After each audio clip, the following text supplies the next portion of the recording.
Can you imagine someone who feels absolutely nothing? No remorse, no empathy, just a cold calculation behind every action. What if the real monsters aren't hiding in the shadows, but walking among us wearing masks of normalcy, and you don't even suspect a thing? They appear normal, calm, charming, even helpful. Maybe you work with one. Maybe you've been romantically involved with one. Maybe you've even trusted them with your children. And by the time you finally see who they really are, it's already too late. Not all monsters hide in the dark. Some live under the spotlight, smiling, looking you straight in the eye, but their soul feels absent. Carl Jung understood this long before modern psychology tried to label these behaviors. To Jung, there wasn't such a thing as a bad person in the way society wanted to believe. There was only one truth, the human shadow. And if that shadow is denied, repressed, buried deep inside a person born without empathy, the result is not just someone dangerous, it's someone inhuman. Now ask yourself, what's the difference between someone who knows their actions are wrong and someone who never cared about right or wrong in the first place? That line separates the sociopath from the psychopath. But Jung didn't just want us to understand this difference. He wanted us to recognize that we all carry both shadows inside us. Let's go deeper. The sociopath isn't born. They're forged by trauma, abuse, and neglect. They're shaped by a world that taught them no one will protect them, so they must destroy first. They react impulsively, unable to regulate their emotions. One moment they'll love you, the next they might hurt you, not because they want to, but because they don't know any other way. The sociopath is like a child left out in the cold so long, they forget what warmth feels like. The psychopath, however, never sought warmth. They calculated from the very beginning. They study people like puzzles, mirror their emotions to earn trust. And when you're finally vulnerable, they strike. Not out of anger, not out of desperation, but with cold precision. The sociopath is the uncontrollable explosion. The psychopath is the razor-sharp blade. Jung saw these behaviors not just as disorders, but as signs of a fragmented self. And here the story turns dark. He believed the psychopath isn't an accident. They're the result of the shadow becoming the ego. When a person never learns to integrate their darkest impulses, when they deny guilt, compassion, and vulnerability, the shadow stops whispering and takes control. And when that happens, the person may still look human, but what drives them is something entirely different. Jung told a parable to his students. People will do anything, no matter how absurd, to avoid facing their own souls. But what if the person has no soul to face? No guilt, no remorse, no true self behind the act? This is the terror of the psychopathic shadow. It's not just hidden, it's empty. These people walk among us, in positions of power, in our social circles, sometimes even in our families. They don't need to shout or threaten. They were the perfect mask because for them, the mask is all that has ever existed. Jung believed every human carries a shadow, filled with fears, rejections, shame, and suppressed desires. If you face it, integrate it, you become stronger, more whole, more human. But if you deny it, bury it, it rots and twists. And in some people, it takes control. That's the difference between the wounded and the predator. The sociopath may act destructively, but somewhere deep down their humanity still feels distorted, yes, but there. The psychopath? There's nothing to reach for. They don't need motivation, revenge, or anger. They just watch, calculate, and smile while the world burns. Now here's the most disturbing part. Jung warned us that if we pretend these people are simply evil or sick, we lose the truth. Because the moment we dehumanize the psychopath, we let our own shadows slip by unnoticed. The danger isn't just them. It's what they awaken inside you. The urge to fight fire with fire, to manipulate back, to mirror their coldness, to protect yourself by becoming a little like them. And that's how evil spreads. Not through violence, but through emotional mimicry. You become what you needed to survive. And in that moment, the shadow wins. The real question isn't just how to recognize a psychopath or sociopath. It's something far scarier.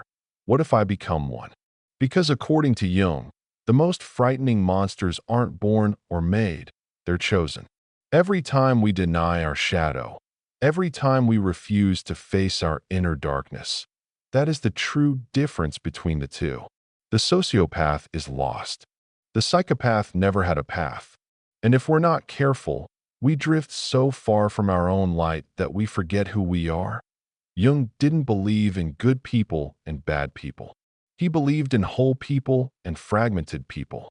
And he knew the deeper the fracture, the darker the shadow. So when we talk about psychopaths and sociopaths, we're not just diagnosing disorders. We're confronting what happens when the self is so broken it no longer recognizes itself. But here's the disturbing truth Jung predicted.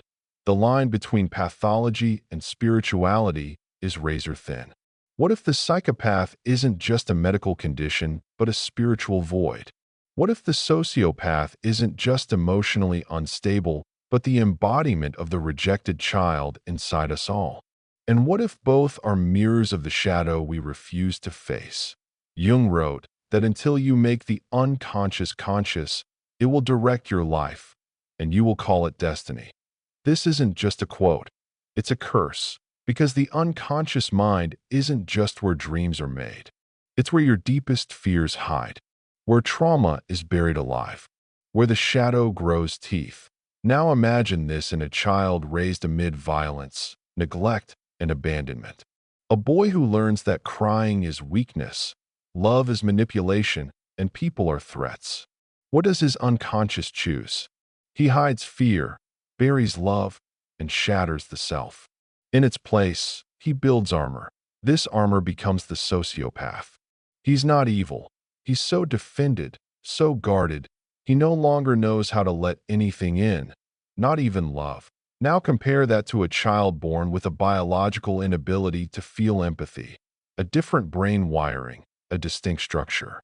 This child doesn't need to build defenses because they don't register emotional pain the same way. They see people cry, but remain unmoved. They observe suffering like a scientist examining an insect. This is where Jung's terrifying idea of psychic decision comes in. He called it personality dissociation. The moment a person splits from themselves when ego and shadow are no longer in conflict, because one has WON.in the psychopath, the shadow isn't just active, it's in command. But Jung didn't stop at diagnosis. He went deeper than any psychologist of his time. He asked, what is the purpose of these shadow-dominated personalities in the collective unconscious? And the answer might disturb you. Jung believed the rise of shadow figures like psychopaths and sociopaths was necessary for the psyche's evolution. Why? Because these individuals expose the hidden sickness in the culture they come from. They are the black mirror in a society obsessed with power, control, and performance. Is the psychopath the perfect citizen? Without guilt, hesitation, or emotion, efficient and highly adaptable? You call them CEOs, politicians, commanders, and reward them until they destroy what you built. Likewise, the sociopath born from neglect is the child of a system that abandons the weak, a system that punishes emotion, shames vulnerability, and worships heartless strength. These aren't just people. They're symptoms of a sick society. And until that society heals, the shadows will keep reproducing. Jung also warned about the spiritual danger of moral superiority. Because the moment you say, I could never be like that, you lose the battle with your own shadow. The truth is, under the right conditions, anyone can become dangerous. Give a man enough power, remove his responsibility, isolate him from consequences. You don't just awaken his shadow, you crown it king. That's why Jung believed the only cure is integration. But psychopaths can't integrate what they don't feel. And sociopaths struggle to integrate what they never learned to see modeled. The fate falls to you.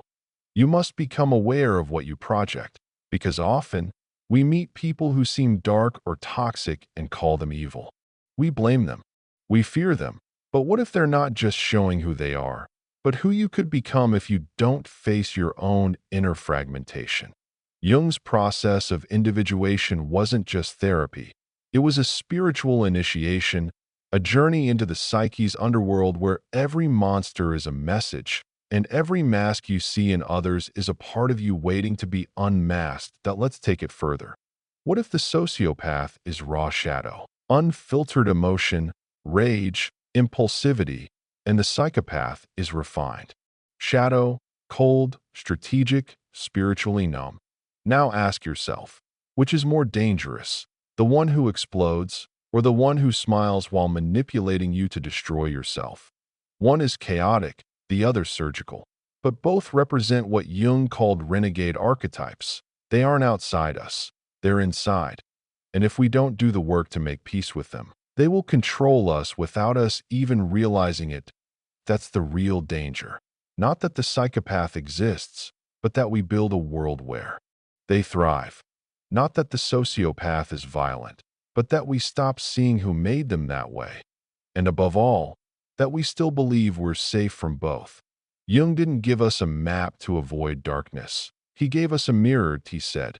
The most terrifying thing is to accept yourself completely, because to accept yourself means to accept the killer you could have become, the liar, the manipulator, the one who smiles and destroys. And choosing something higher every day, that's the only way forward. Not judging them, but refusing to become like them. Have you seen their faces? You just didn't know what they were. The neighbor who watches you too closely. The boss who smiles while taking everything from you. The politician who promises light but speaks of darkness. The lover who made you feel special until they shattered your soul. This isn't fiction. This is reality. And it's not rare, because psychopaths and sociopaths don't come with warning signs. They walk perfectly masked. But Jung warned us that when the shadow is ignored by culture, it doesn't disappear. It evolves, spreads, and worst of all, becomes desirable. Let's look at history. What do you call a man who manipulates an entire nation with charm, vision, and absolute confidence, but has no empathy for the millions he harms? You call him a dictator. You call him a hero, until you realize he's a monster. Adolf Hitler, Stalin, Pol Pot, each a master of control, charisma, and cruelty. And here's the most terrifying part. People followed them, loved them, worshipped them. Because when a society is broken, fearful, desperate, the psychopath offers something seductive. Certainty, that he names the enemy, that he promises strength without conscience, that he mirrors your fear and gives you purpose. Jung saw this happen in Germany. He saw it in the rise of fascism. And he said something most psychologists wouldn't dare. The greatest danger to humanity isn't hatred, it's unconsciousness. Because unconscious masses will always be drawn to those who seem powerful and emotionless. Why? Because we think they're immune, unshakable, safe. But in truth, they are empty, and they drag us into their void with them. Now let's bring it closer to home. How many CEOs, influencers, or leaders have risen to fame only to be exposed later as exploiters, manipulators, or abusers? These aren't mistakes, they're patterns. Research shows corporate psychopathy is common. Psychopaths are often overrepresented in leadership roles. Why? Because they can charm without guilt, make tough decisions without emotional disturbance. They manipulate. They dominate. They win. And society rewards them. We call it competition. We call it hustle. We call it leadership. But Jung called it something else. A collective possession by the shadow. When your society starts worshiping traits like control, domination, and emotional detachment, don't be surprised when the psychopath becomes your role model. And then there's the sociopath. They don't rise to the top. They strike from the bottom. They're the gang leader, the street criminal, the emotionally explosive friend you can't trust. They feel everything, but can't control anything. And they're also a product of us. Jung believed every sociopath is a symbol of the rejected child. Parts of our culture we ignore: poverty, abuse, abandonment, emotional illiteracy. When a child grows up without love, they grow up angry, and society punishes them for acting like what they were taught to be. We call him dangerous, but we forget we made him. Here's the brutal irony: the psychopath roams free, prospers, gets rich, untouchable. The sociopath is locked up, blamed, beaten, forgotten, but both are symptoms of the same wound, a world that forgot how to feel. And if we're not careful, that world will become us. Let's make this even more personal. Have you ever met someone who drained you completely, but made you believe it was your fault? Have you been manipulated so gently that you thought it was love? Have you questioned your own sanity because someone refused to take responsibility? That's the shadow. It's what happens when people live totally unconscious, when they become projections, not persons. And you might not realize it until it's too late. Because psychopaths and sociopaths don't always attack physically. Sometimes they just plant doubt. They distort the truth. They isolate you slowly, smiling all the while. Think about it. What if the cold, calculating, empty psychopath isn't just evil, but a test? A living puzzle asking, can you love yourself enough to not need someone who feels nothing? And what if the explosive, unstable, wounded sociopath is a mirror, a reflection of the chaos you've spent your life suppressing? They're not just enemies, they're symbols. And symbols are how the soul speaks. Here's the paradox. The people who hurt you the most are often the ones who wake you up, not because they deserved it, not because they were right, but because they pushed you so far from yourself that you had to either break or rebuild. And if you're still here, you chose to rebuild. That is true power, not revenge, not emotional control, but the return to yourself. Jung said, one does not become enlightened by imagining figures of light, but by making the darkness conscious. This isn't a metaphor. It's a command, because enlightenment isn't ecstasy. It's brutal clarity. It's looking in the mirror, seeing the predator inside you, and choosing not to feed it. It's feeling anger and choosing boundaries instead of the blade. It's recognizing your own manipulative instincts and refusing to use them even when it's easier. This is the final test, not how much light you hold, but how well you dance with your darkness without becoming it. Let's return to the start. The world is full of people who don't feel, people who exploit, charm, use, and some of them thrive. They never apologize. They never wake up. They'll never be healed. So what do?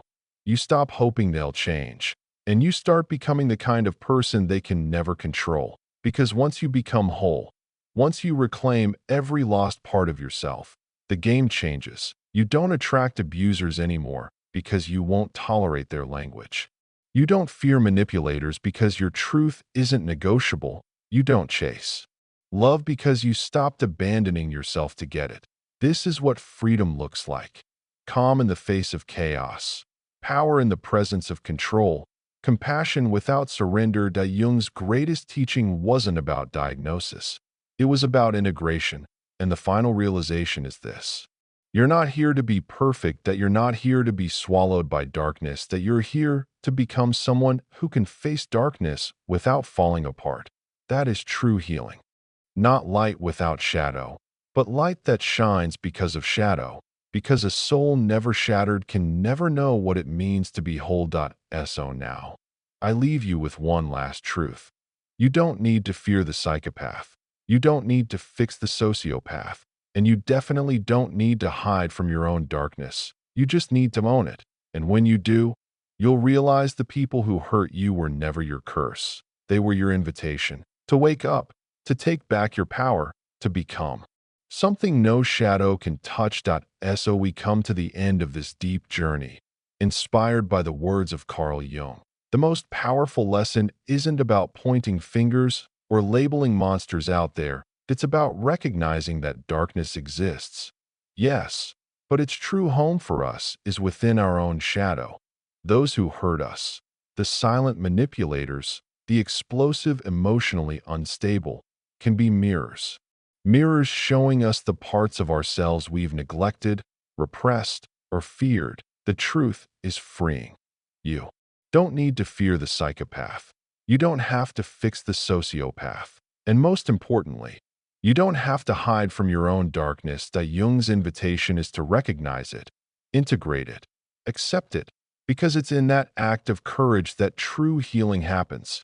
And that's where you become untouchable to what once scared you. If this video helped you confront something real inside yourself, or see the world in a new light, I invite you to join us. Leave a comment below saying, "I walk with my shadow now." Let's see how many brave souls are ready to face what they used to run from.